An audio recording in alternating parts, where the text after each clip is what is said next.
My name is Olivia Grant, and for most of my life, I believed that a quiet, orderly existence was the safest kind of happiness you could have. If you had walked into my apartment on a random Tuesday night, you would have seen nothing alarming. Clean countertops, a neatly folded throw blanket, bills paid on time, dinner prepped for the next day. I wasn't dramatic, I wasn't reckless, I didn't chase chaos. I built my life carefully, one responsible decision at a time. That's probably why it took me so long to realize I was living inside someone else's control. I met Ryan Blake almost 3 years ago at a housewarming party in Capitol Hill, one of those loud, crowded Seattle gatherings where you barely know half the people, but everyone acts like you've been friends forever. I wasn't planning to stay long. I remembered checking my phone, already thinking about leaving early. Then Ryan walked in. He wasn't flashy, he didn't demand attention, but somehow the room tilted toward him anyway. He was calm, confident, the kind of man who spoke slowly and made you feel like you were the only person being listened to. When he asked me what I did for work, he actually waited for the answer. When he laughed, it felt warm, familiar, safe. I told myself that was what chemistry was supposed to feel like. We started dating a month later. A year after that, we moved in together. Friends said we were solid. My parents liked him. Even I described our relationship with words like stable and grown up. I thought I'd finally chosen right. The first time he disappeared, I didn't even have language for what was happening. We'd argued over something small. I was late replying to a text because I was in a meeting. When I got out, my phone was cold and silent. No response, no explanation. Hours passed, then a full day, then two. I barely slept. I called his friends. I drove around the city looking for his car. I replayed our last conversation in my head, convinced I'd done something unforgivable. 3 days later, he came home like nothing had happened. He said he needed space. He said turning off his phone helped him process emotions. He said disappearing was better than saying something he'd regret. I was so relieved he was safe that I ignored the ache in my chest that whispered, "This isn't normal." And here's the part I need you to hear clearly. If you've ever been in a relationship where someone withdraws affection, communication, or presence to punish you, if someone vanishes and leaves you panicking only to return expecting gratitude, I want you to pause for a second. Because before I go any further, I want to ask you something. Have you ever experienced this kind of silence? Have you ever been made to feel like access to someone's love was a privilege that could be revoked?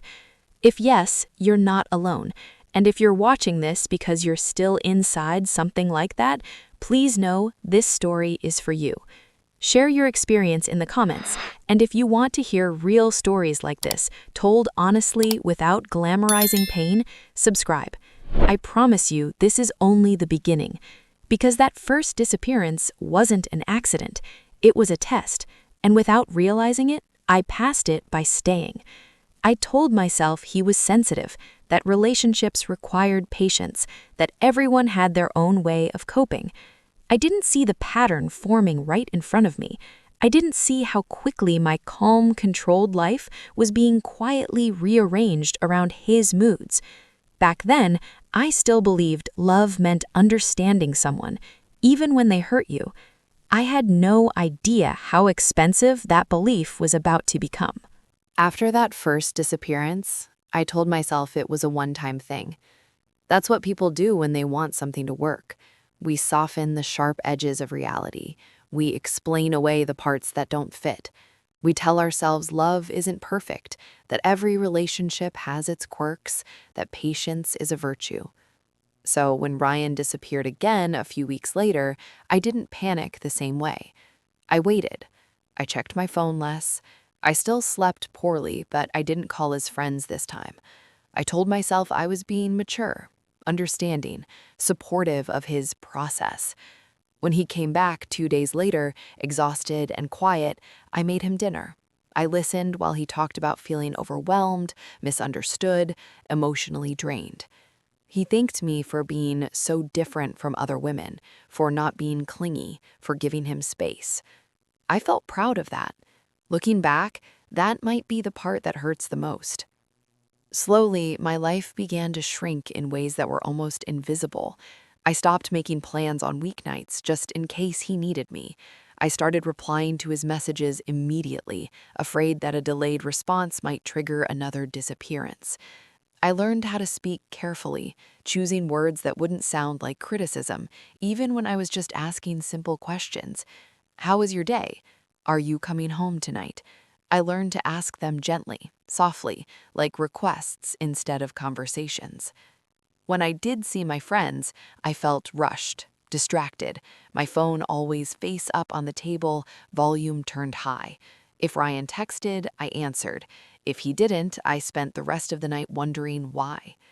People don't talk enough about how exhausting that kind of waiting is. It's not loud, it's not dramatic. It's a quiet hum of anxiety that never shuts off. A constant scanning of your own behavior, searching for whatever might have caused the last withdrawal. You start keeping mental notes, avoiding certain topics, editing yourself in real time. I told myself this was compromise, that this was what commitment looked like. Ryan, meanwhile, seemed calmer the more I adjusted myself around him. He praised me for being low maintenance. He told people I was easy to be with. He said I made his life simpler. What he didn't say was that my life was becoming smaller. I spent money I shouldn't have spent trying to make things feel good again. Small gifts at first. A jacket he admired in a store window. Shoes he said would help him look more professional. When he disappeared after an argument, I booked hotel weekends for us afterward, calling them resets, fresh starts. Each time he came back, I felt relief wash over me so strongly that it erased the memory of how much it hurt when he left. That relief became addictive. I chased it without realizing I was rewarding the behavior that caused the pain in the first place. There were moments, quiet ones, when I almost saw the truth. Like the night I cried alone in the bathroom because he hadn't come home, and I didn't know if I was allowed to be upset about it. Or the morning I looked at myself in the mirror and wondered when I'd started feeling so unsure of my own needs. But then he would return. He'd hold my face, tell me I was the only person who really understood him. He'd say he hated how broken he felt, how lucky he was to have me. And I would believe him. Because believing him was easier than believing that the person I loved was slowly teaching me to accept absence as normal. By the time the disappearances became routine, my sadness had settled into something quieter, heavier, less visible. I wasn't crying every day. I was just tired. Tired of waiting. Tired of explaining myself. Tired of being grateful for scraps of attention I used to receive freely. Still, I stayed. Because when you've already given so much of yourself, walking away feels more terrifying than enduring a little more pain. And I wasn't ready yet to admit how much pain that actually was. The moment I stopped blaming myself didn't come with fireworks or clarity. It came quietly, in the middle of an argument that shouldn't have mattered at all. I told Ryan I had made plans for the weekend, brunch and a movie with two friends I hadn't seen in over a month. Nothing wild, nothing dramatic, just a few hours of being myself again. He didn't look up from his phone at first. Then he sighed. Not loudly, not angrily, just enough to let me know I had disappointed him. "You didn't check with me first," he said. I blinked. I didn't think I had to. That's when he finally looked up. His expression wasn't angry. It was wounded, as if I had betrayed him in some quiet, unforgivable way. "That's different," he said. "How?" I asked. "You see your friends all the time." "Because my friends matter to me." The words landed harder than I expected. "And mine don't?" I asked carefully. "That's not what I said," he snapped. "You twist everything. God, you're so defensive." Something in me stiffened. I felt it before I understood it. a familiar tightening in my chest, the instinct to back down, to soften, to apologize for wanting something so basic. "Ryan," I said, forcing my voice to stay calm, "I'm allowed to make plans. I'm allowed to have friends." He stood up so suddenly his chair scraped against the floor. He grabbed his keys, already slipping into that practiced posture I'd come to recognize, the one that signaled a crisis was being manufactured. "I can't do this right now," he said. "Can't do what?" I asked. "Talk?" "No," he said sharply. You." The room felt colder. "You don't deserve access to me when you're acting like this." There it was. The sentence hung in the air, heavy and unmistakable. Access, as if he were something to be earned, as if love were a reward he could withhold when I didn't behave correctly. I stared at him, waiting for my usual reaction, the panic, the apologies, the frantic need to fix whatever I'd apparently broken. He waited too. He was waiting for me to beg. I knew the script by heart. I'd performed it before. I was supposed to say I didn't mean it, that I understood, that I'd cancel my plans, that I was sorry for hurting him. But something inside me didn't move. Instead, a strange calm spread through my body. Not anger, not fear, just clarity. "Disappear longer," I said quietly. He froze. "What?" "I heard you," I replied. "Take all the time you want. Take forever if you need to." His face twisted. "You're being an asshole." "Maybe, but I'm done playing this game." "This isn't a game," he scoffed. "It is to you. Every time you're upset, you leave. You make me worry. Then you come back feeling powerful. I'm not doing it anymore." For the first time since I'd known him, he looked unsure. Not hurt, not sad, just thrown off. "Don't come crying to me when you realize what you lost." He slammed the door hard enough to rattle the walls. I didn't chase him. I didn't cry. I sat there in the sudden silence, heart pounding, hands trembling, not from fear, but from something else, something steadier, something that felt like the beginning of anger that had finally found its footing. Because in that moment, I understood the truth I'd been circling for months. Ryan didn't disappear because he needed space. He disappeared to punish me. And once I saw that, I couldn't unsee it. After the door slammed and Ryan's car roared away, the apartment fell into a silence so thick it felt physical. For a long time, I didn't move. I sat on the edge of the couch, hands resting in my lap, listening to my own breathing. I kept waiting for the panic to arrive, for the familiar wave of fear that usually followed his disappearances. The racing thoughts, the urge to call him, to fix things, to apologize for a crime I couldn't quite name. But it didn't come. Instead, there was a hollow stillness, like standing in the aftermath of a storm and realizing the damage is worse than you thought. 10 minutes passed, then 20. Finally, I stood up and looked around the apartment. Not the quick, comforting glance I'd done 1,000 times before, but a slow, deliberate inventory, like I was seeing the space for the first time. And that's when it hit me. Everything around me, the things Ryan loved to show off, the life he bragged about to friends, had come from me. The leather couch, he said, made the place look elevated. The espresso machine he claimed he needed to build a proper morning routine. The watch he wore like a badge of success. The designer sneakers lined neatly by the door. The bookshelf I'd assembled alone while he supervised from his phone. I walked closer, touching the edge of the counter, the shelf, the jacket hanging by the door.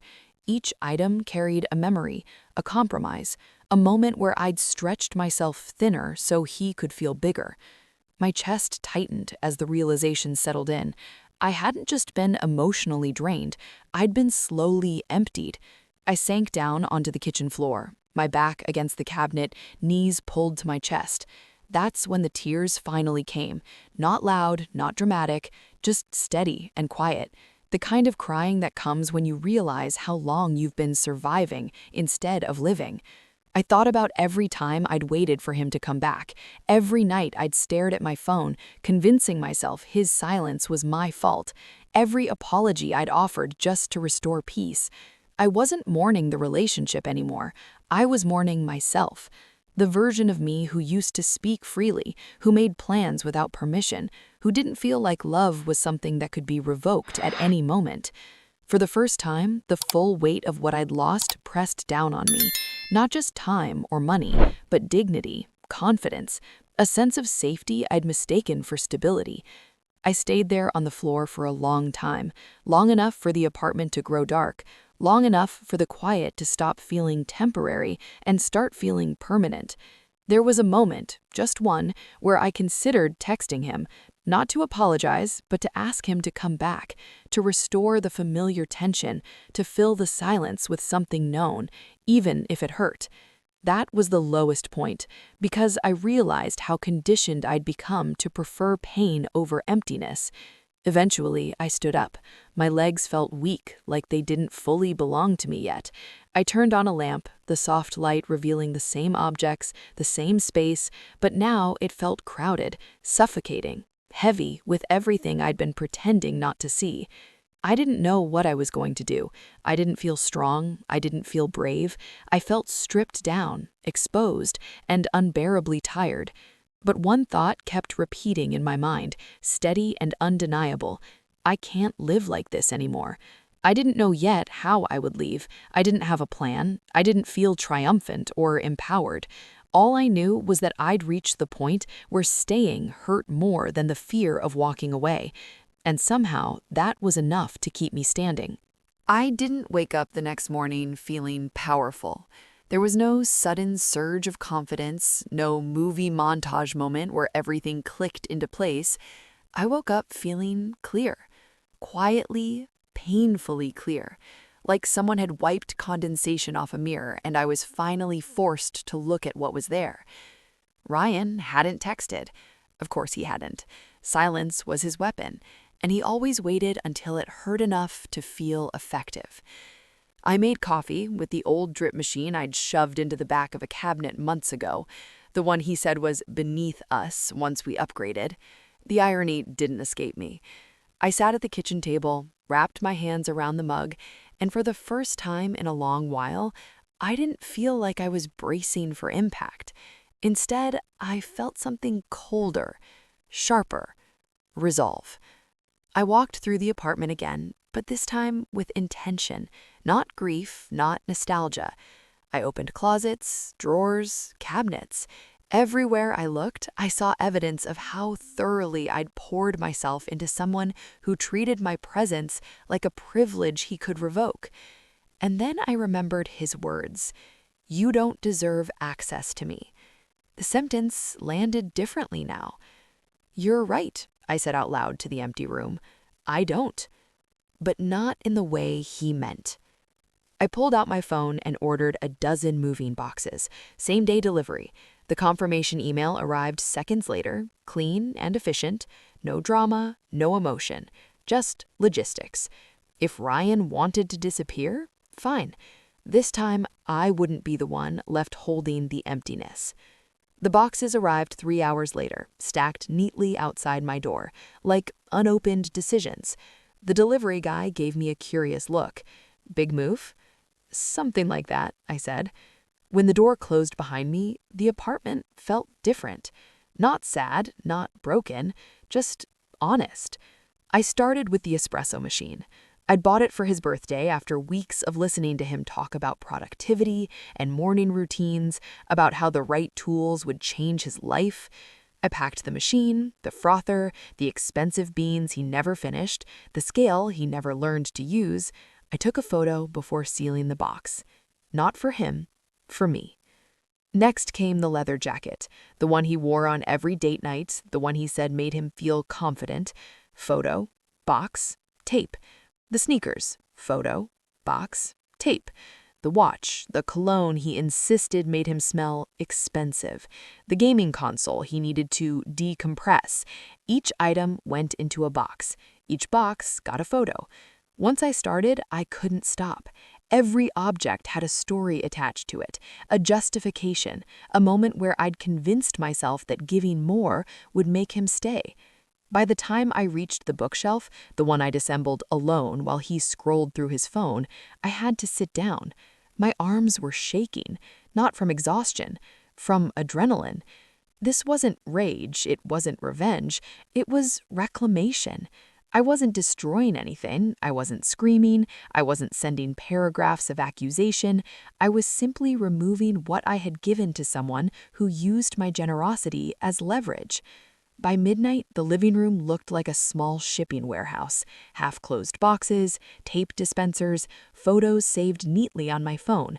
I was exhausted but wired, like my body understood I was crossing a line I couldn't uncross.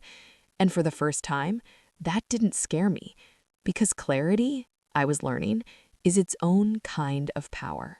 By Friday morning, the living room was lined with 12 sealed boxes, each one labeled neatly with Ryan's name. They stood there like boundaries made physical, clean, quiet, unmistakable. For years, I'd struggled to draw lines he wouldn't cross. Now, I didn't have to argue them. I just packed them. I called a shipping company during my lunch break. The woman on the phone was cheerful, efficient. "All going to the same address?" she asked. "Yes," I said. Then I paused before adding, "His parents' house, Oregon." Saying it out loud felt final in a way nothing else had. The movers arrived late morning, two men with a dolly, professional and neutral, treating each box as what it was to them, weight, not history. As they loaded the truck, one of them asked, "Anything fragile?" "Just my patience," I almost said. Out loud, I answered, "A few electronics, they're labeled." When the truck pulled away, the apartment echoed, empty shelves, blank walls. The low hum where the espresso machine used to sit was gone. I waited for sadness to rush in. Instead, I felt lighter. My phone had been silent all morning. That was always how Ryan liked it when he disappeared. Silence that made him the center of gravity. He controlled when it broke. By Friday afternoon, that control was gone. My phone lit up with his name. "Ryan, did you miss me?" The irony made me laugh out loud, a short, disbelieving sound that surprised even me. The old version of me would have replied immediately, "Of course I did. I was worried. Can we talk?" Instead, I opened my email. 12 tracking numbers stared back at me, precise and impersonal. I copied them all, pasted them into a new message, and typed carefully. Me. These are tracking numbers for 12 boxes being delivered to your parents' house. Everything I ever bought for you is inside them. You said you didn't deserve access to me. You're right. I'm withdrawing that access permanently. I hit send and placed my phone face down on the table. It buzzed almost immediately, then again, then rang. I let it go to voicemail. The calls came in waves, 4 in 10 minutes. Then the texts started. "What the hell is wrong with you? Why would you do this? You're overreacting. This is childish." I didn't open a single one. Then another notification appeared. "Package 1 of 12 delivered, signed for by M. Blake, his mother." Without thinking too hard, I took a screenshot and sent it to him. Me. "First box arrived, 11 more to go. Have a nice life." That was when the phone rang again, not with his name this time. "Olivia," his mother said when I answered. Her voice was tight, already defensive. "What is going on?" "We broke up," I said calmly, "and those boxes contained things I bought. He won't be needing them anymore." "This feels extreme," she said. "He just needed space. You know how he is." "I do. That's why we're done." There was a pause, then softer. "He's sensitive. He's controlling. There's a difference." She didn't argue after that. She just sighed. "I'll accept the boxes. That's all I'm asking," I said. When the call ended, my hands were shaking, not from fear, from relief. Because for the first time, the consequences weren't mine to carry alone. I hadn't yelled, I hadn't begged, I hadn't punished him. I had simply stopped participating. And watching the notifications roll in, box after box delivered, felt less like revenge and more like justice finally catching up. The weeks after everything ended were strangely quiet. Not the tense silence I had grown used to, the kind that made your chest tighten and your thoughts spiral, but a clean, open quiet, the kind that lets you hear yourself think again. I went to work, I came home, I slept through the night for the first time in months. I made plans without checking in with anyone. I answered messages when I felt like it, not because I was afraid of what would happen if I didn't. My apartment felt different too. At first, the empty spaces looked harsh, bare shelves, blank walls, but slowly they softened. I brought in plants. I rearranged the furniture. I replaced the heavy bookshelf Ryan insisted on with something lighter, simpler, something I chose. Each small change felt like reclaiming a piece of myself I hadn't realized I'd given away. I didn't miss him the way I thought I would. What I missed was the idea of what I'd hoped we could be. And once I separated that from who he actually was, the grief became manageable, honest, finite. A few friends reached out, some carefully, some awkwardly. One admitted quietly that she'd noticed how he treated me but hadn't known how to say anything. I didn't hold that against her. People often recognize control only after it's named. What surprised me was how little I felt the urge to defend myself. When I heard he was telling people I'd overreacted, that I'd had some kind of breakdown, I didn't correct the record. I didn't explain. I didn't justify. For the first time, I understood that peace doesn't require agreement. It requires distance. About a month later, I met someone new by accident. Coffee, conversation, nothing dramatic. He asked questions and waited for answers. He didn't disappear. He didn't test me. On our second date, he asked if I was seeing anyone else. No, I said honestly. I just got out of a long relationship. How long ago? He asked. 3 weeks, I replied. He raised an eyebrow. That's recent. The breakup was recent. The relationship ended a long time before that. He nodded. I get that. And for the first time in a long while, I believed someone when they said that. I did see Ryan once more. It was at a grocery store near the flowers. He looked smaller somehow, less certain. He said my name softly, like he was testing whether he still had access. I nodded once and kept walking. Not because I was angry, not because I wanted to hurt him, but because closure isn't a conversation. It's a decision.